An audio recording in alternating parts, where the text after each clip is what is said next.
que se refiere a la existencia de 3 letras, ¿no?, que podemos cambiar por estas otras, que te permiten, por supuesto, el genoma es bien complicado y te permite una variación infinita de posibilidades, pero a la luz de la epigenética a lo mejor ya te va pareciendo un poco menos infinita. Puedes hacer una serie de palabras, puedes hacer amor, Roma, ramo, mora, moro, todo con las mismas letras, ¿no? Tú puedes hacer poemas muy diferentes y escribir historias muy diferentes. ¿Qué hace la epigenética? Incluye ahora muchísimas nuevas variaciones, puedes poner acentos en las letras, puedes diferenciar entre mamá y mama, puedes cambiar ligeramente alguna de las letras y puedes escribir palabras como morro, puedes cambiar, introducir una variante en la M y entonces escribir otra serie de palabras, y puedes quitar, darle menos importancia a alguna de las bases o impedir que esté presente y entonces hacer otra serie de palabras. Esto es un ejercicio que estaba haciendo yo el otro día pensando en todo esto precisamente. Y puedes pasarte horas ahí pensando en las posibles variaciones que puedes hacer. De manera que a mí personalmente me daba la sensación de que era como comparar la genética con la epigenética, era como con las letras y la literatura, ¿no? De hecho, la sensación, y hay algún review en Science, creo, en Nature, que habla también un poco del lenguaje, de la codificación.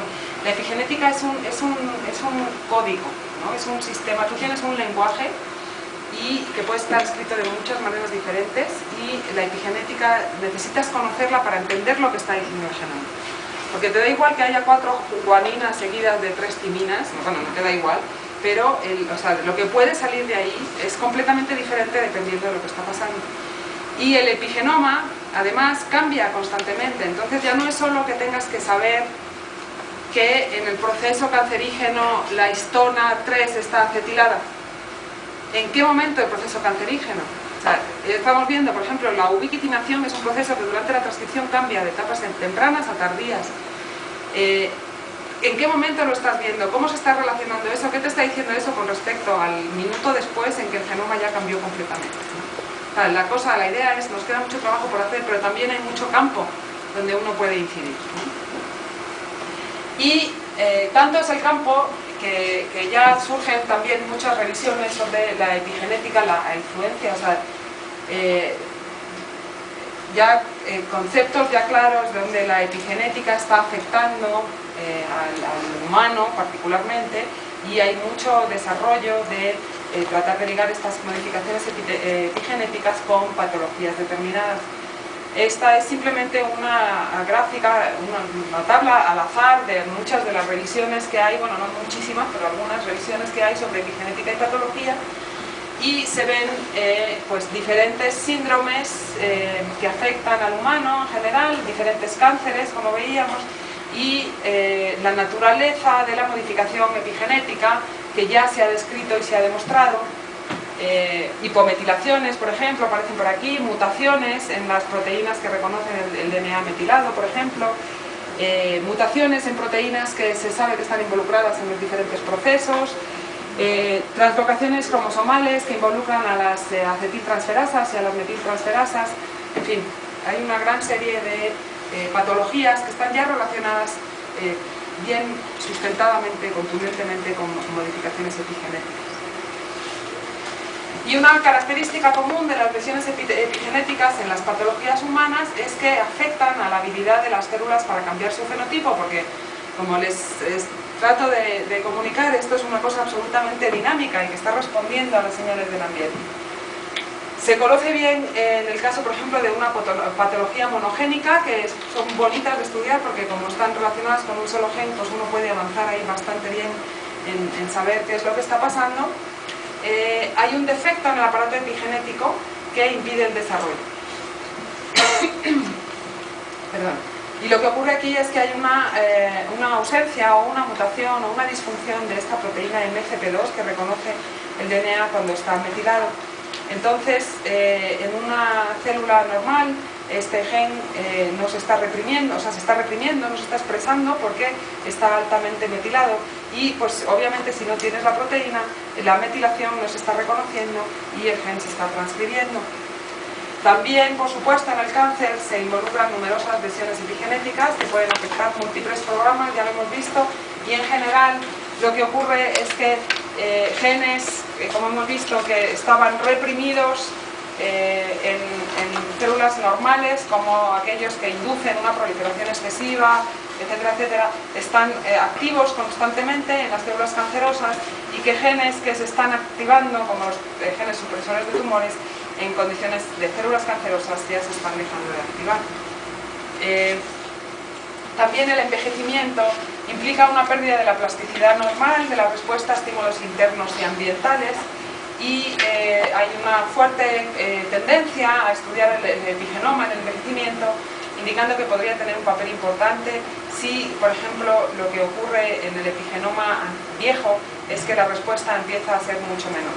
Por ejemplo, un gen que hipotéticamente presentara una mayor metilación en una histona o una mayor metilación en el DNA podría ser relativamente refractario a la activación inducida por el ambiente. Es decir, que en el individuo joven el epigenoma está respondiendo bien a los daños en el ambiente, y en el individuo, en el genoma envejecido, pues ya no hay esta respuesta, y por eso los individuos son más susceptibles de contraer enfermedades o de responder peor, o bueno, tienen una menor plasticidad. Esa es la hipótesis de la epigenética ahora y el esfuerzo que se está haciendo por entender estos procesos.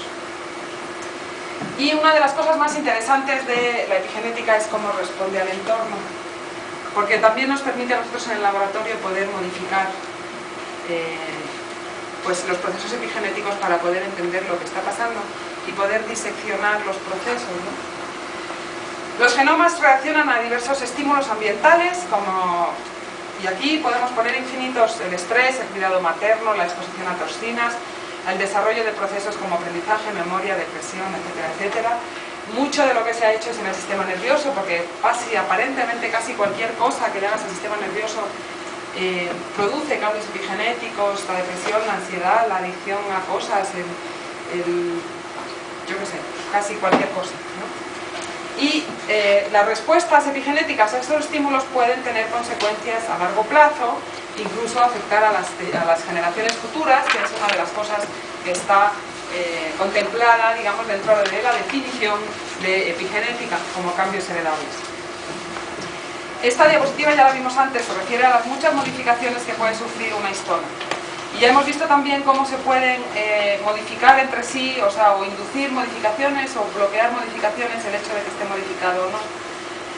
Si aumentábamos la diapositiva al tamaño original, veíamos que se refería también a la existencia de todos estos mecanismos que regulan, que cómo el ambiente señala a los cambios epigenéticos.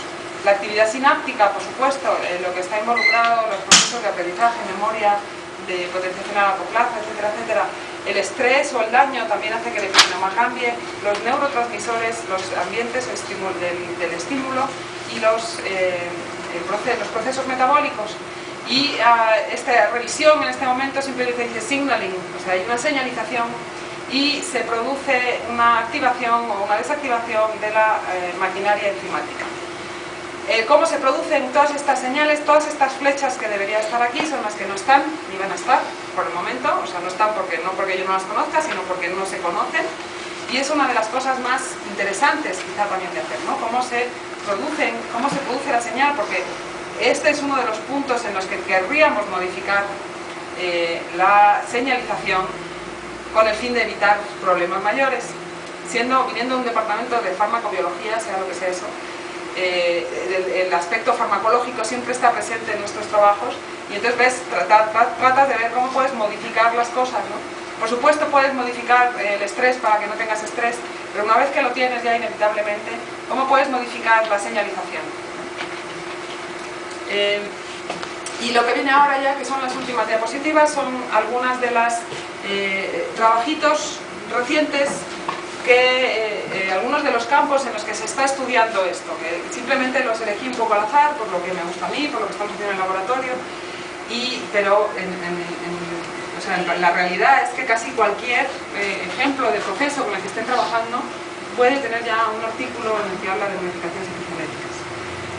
Por ejemplo, y les digo, mucho hay en el sistema nervioso. Este era un artículo en el que se hablaba de la plasticidad sináptica, y lo que hacían era analizar el estado de fosforilación de esta serina en particular en la histona H3